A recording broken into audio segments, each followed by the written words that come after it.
turns out that Bloomfield, Michigan is the wealthiest community in the entire state. Again, not surprising. But the part of the story, and this is going to be multi-layered here, the part of the story that I want people to remember. In so many communities, you call the police because you need help, you don't get it. Then you call the police in this community, and here's what you get.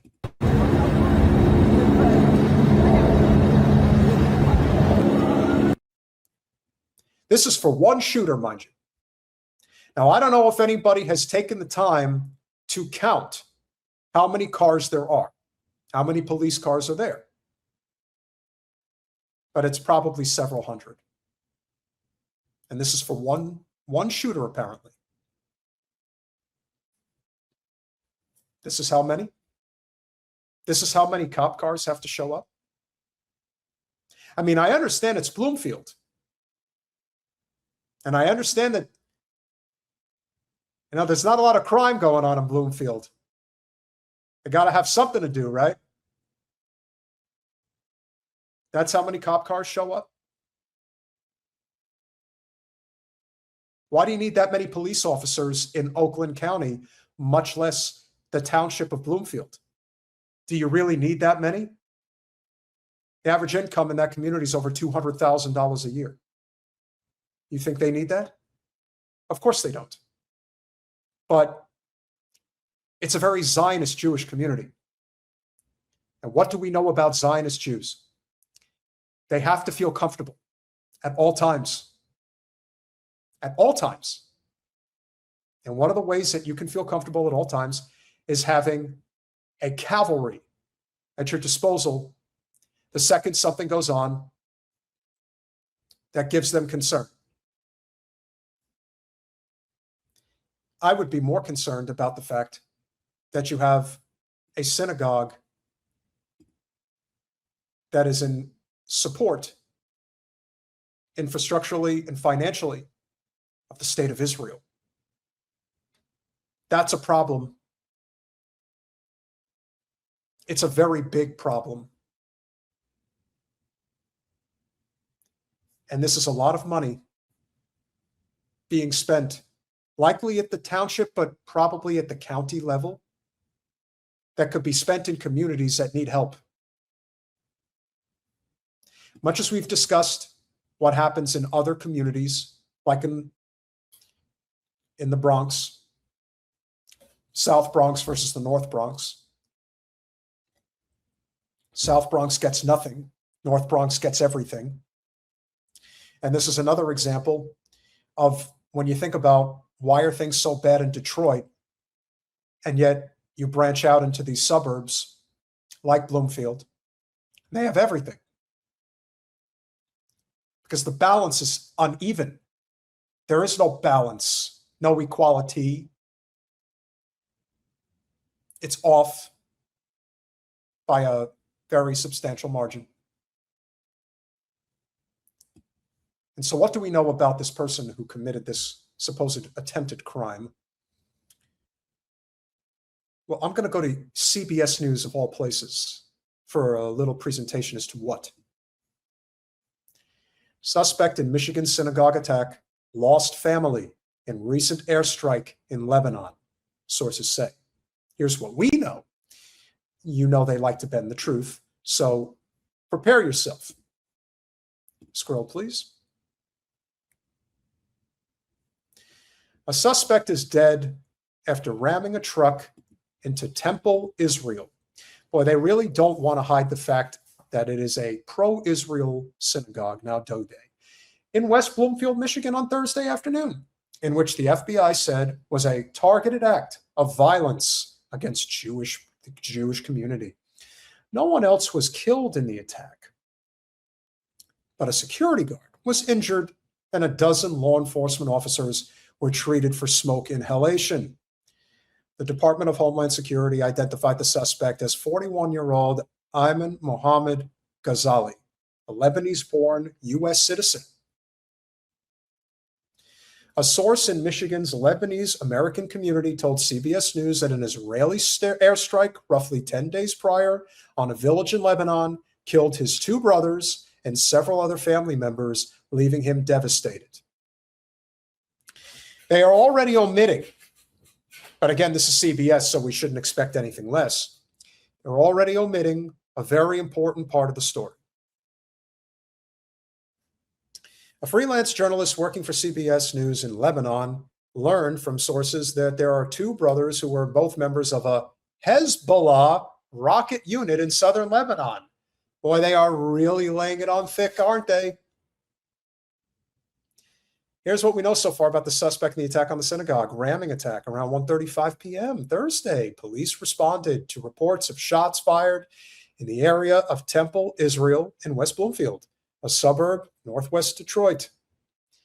Oakland County Sheriff Mike Bouchard said that the attacker drove through the doors of the building and down a hallway. That security engaged the suspect with gunfire. Said the man was found dead in the vehicle. So they say. FBI Special Agent in charge, Jennifer Runyon, gave more details Friday, saying that Ghazali had waited in the parking lot for over 2 hours before driving into the building. She said the vehicle became jammed in the hallway, and the gunman exchanged fire with two security guards, shooting through the front and rear windows. Then she said the vehicle engine compartment caught fire, and the gunman shot himself in the head. They're really not good at making stories up.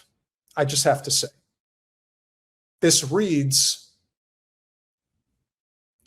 like a book report gone wrong. You know, when they ask you to write a story and try to make it plausible, but maybe not so much? Yeah.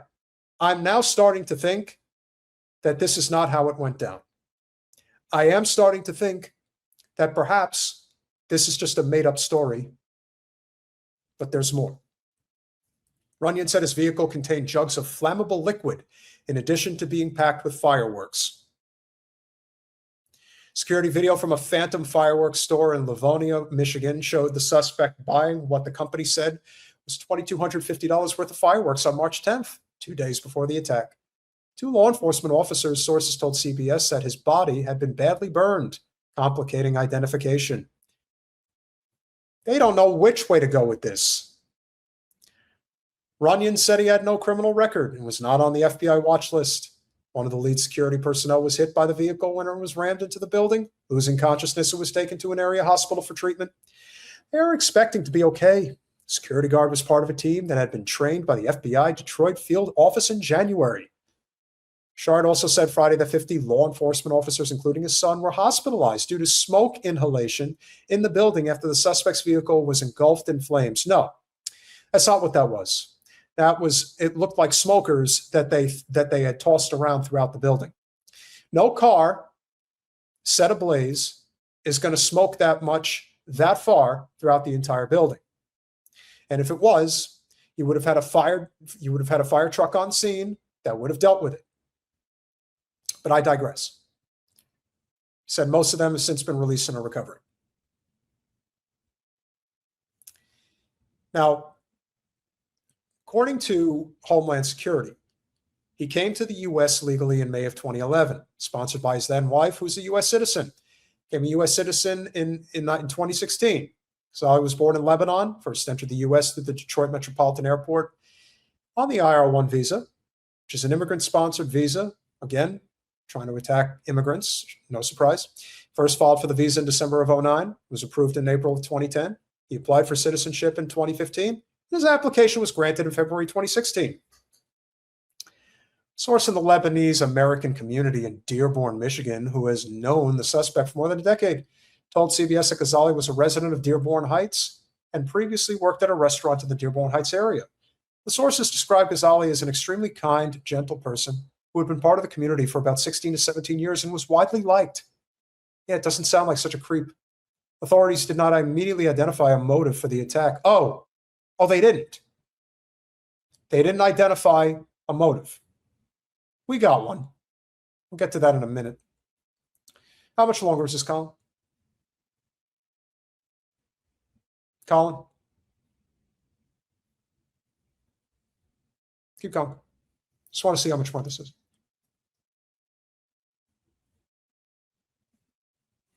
All right, so it's pretty long.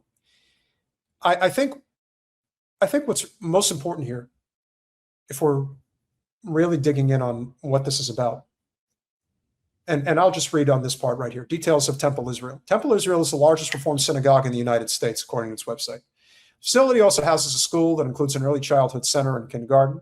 Synagogue has there were 140 students in the building at the time of the attack on Thursday, and that all teachers and staff were safe and accounted for. Keep going. Rabbi Josh Bennett of Temple Israel said the security measures were in place, and just 2 months prior had received active shooter training that helped them know how to react in a crisis. So there you go. They were doing shooting drills 2 months prior. It's always interesting when these stories come up, and then you realize that there may have been a reason why this place was a target. Now, since CBS doesn't want to tell the full story, we will. Whether this is true or not, and again, there is reason to believe that maybe it's not. Maybe some of it's made up. I can't say for certain, but I'll tell you what I do know. If you want a motive as to why somebody would do such a thing or why they would attempt to attack a synagogue, I could give you a pretty good reason. Colin, I need the tweet I sent you, if this is it.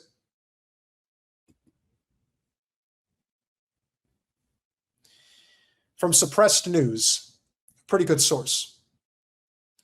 The man who rammed a truck into Temple Israel Synagogue in Michigan was allegedly identified as Ayman Gazela. Hours earlier, Gazela posted photos of family members reportedly killed in a recent Israeli strike in Mashagara, Lebanon, including his children, Ali and Fatima, and his brothers, Ibrahim and Qasim. 2 brothers and several nephews were killed days earlier in an Israeli strike.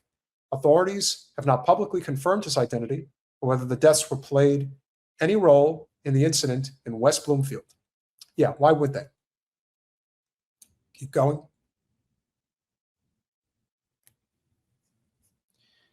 Open the picture of the kids. Pull it in.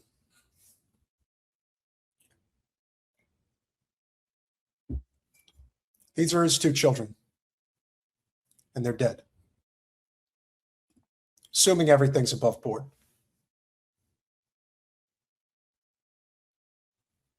What would you do if your 2 kids were mass murdered? How would you react?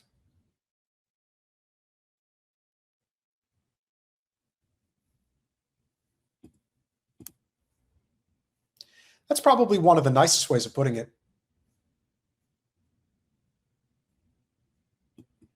That's what I want everyone who is on the side of defending the synagogue and denigrating the guy and not asking any questions. Anyone who has children, especially 2 young children, were killed.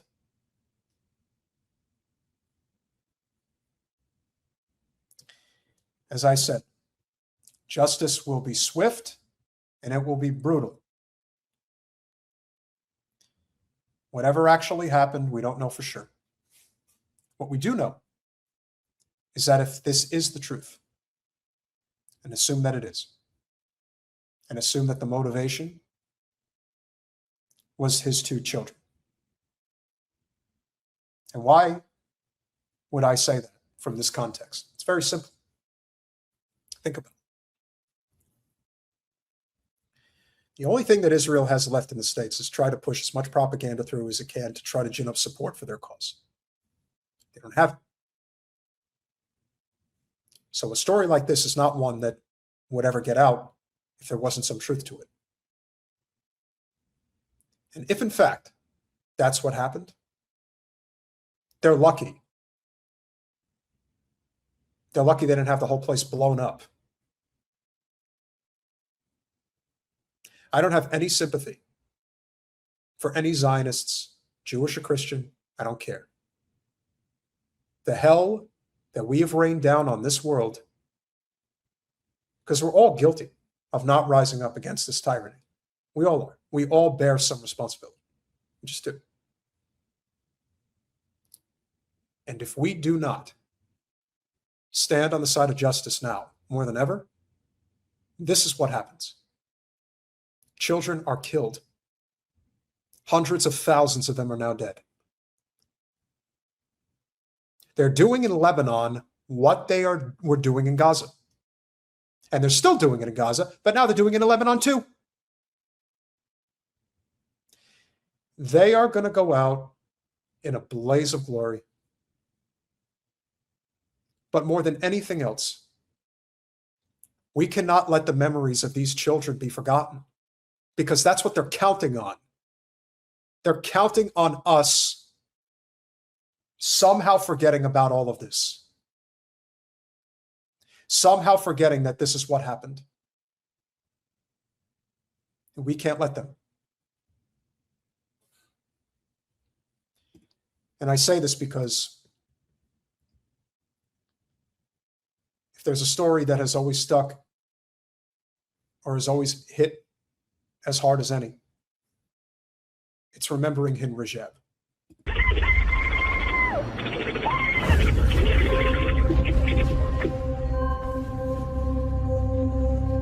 الدبابة وين؟ جنبية. الدبابة جنبكم؟ ما عم تتحرك ولا واقف؟ نزل حدا منها؟ هي بتتحرك. تتحرك؟ ميتين. ميتين؟ وهم هلا بعد بالسيارة؟ انت هلا وين متخبي هلا؟ وين انت هلا محمية؟ بالسيارة. جوا السيارة انت صح؟ مش برا السيارة؟ صح. طيب خليكي يا عمري بالسيارة، انا رح اتمني فاتحة الخط معاكي، اتمني احكي معك، ما بدي اسكر التليفون، تمام؟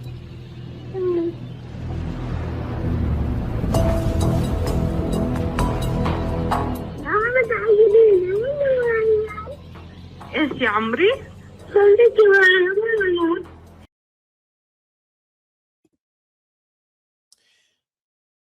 I can't even begin to tell you how much this upsets me and where the blood rage comes from, but this is a big part of it. We only had the audio. Now you have an AI visual spliced with the audio, so you get an idea of exactly what went down and how these inhuman bastards pulled what they pulled. And just as Ayman's two children, who hopefully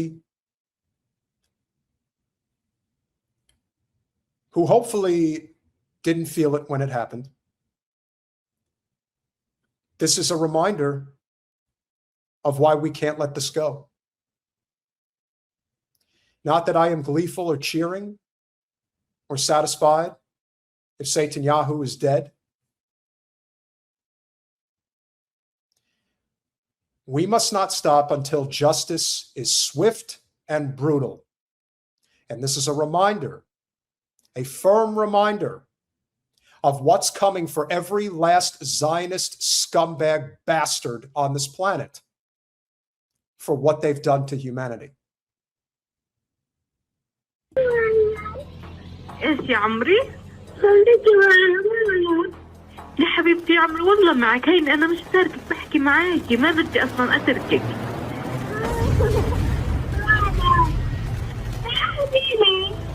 حبيبتي والله لو بايدي لاذيكي. نحكي يا الله. يا رب تحمينا. يا رب تحمينا.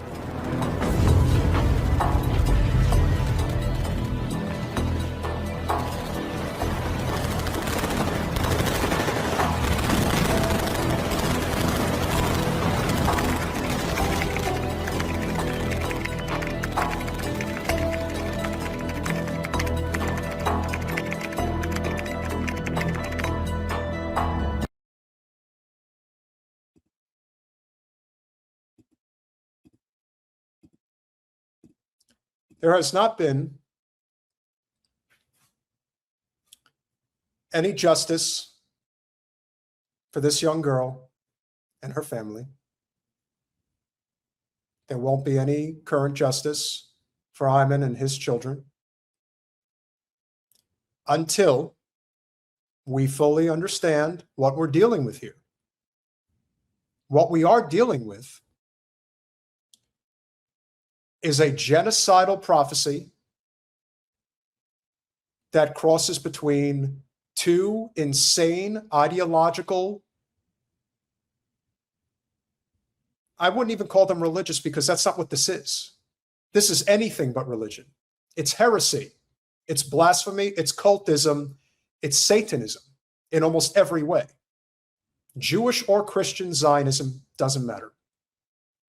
It's hell on earth. And that's what they did to this child. That's what they have done to hundreds of thousands of children, despite the numbers that they are still suggesting to this day. And that is why we cannot let this go. We must not let this go.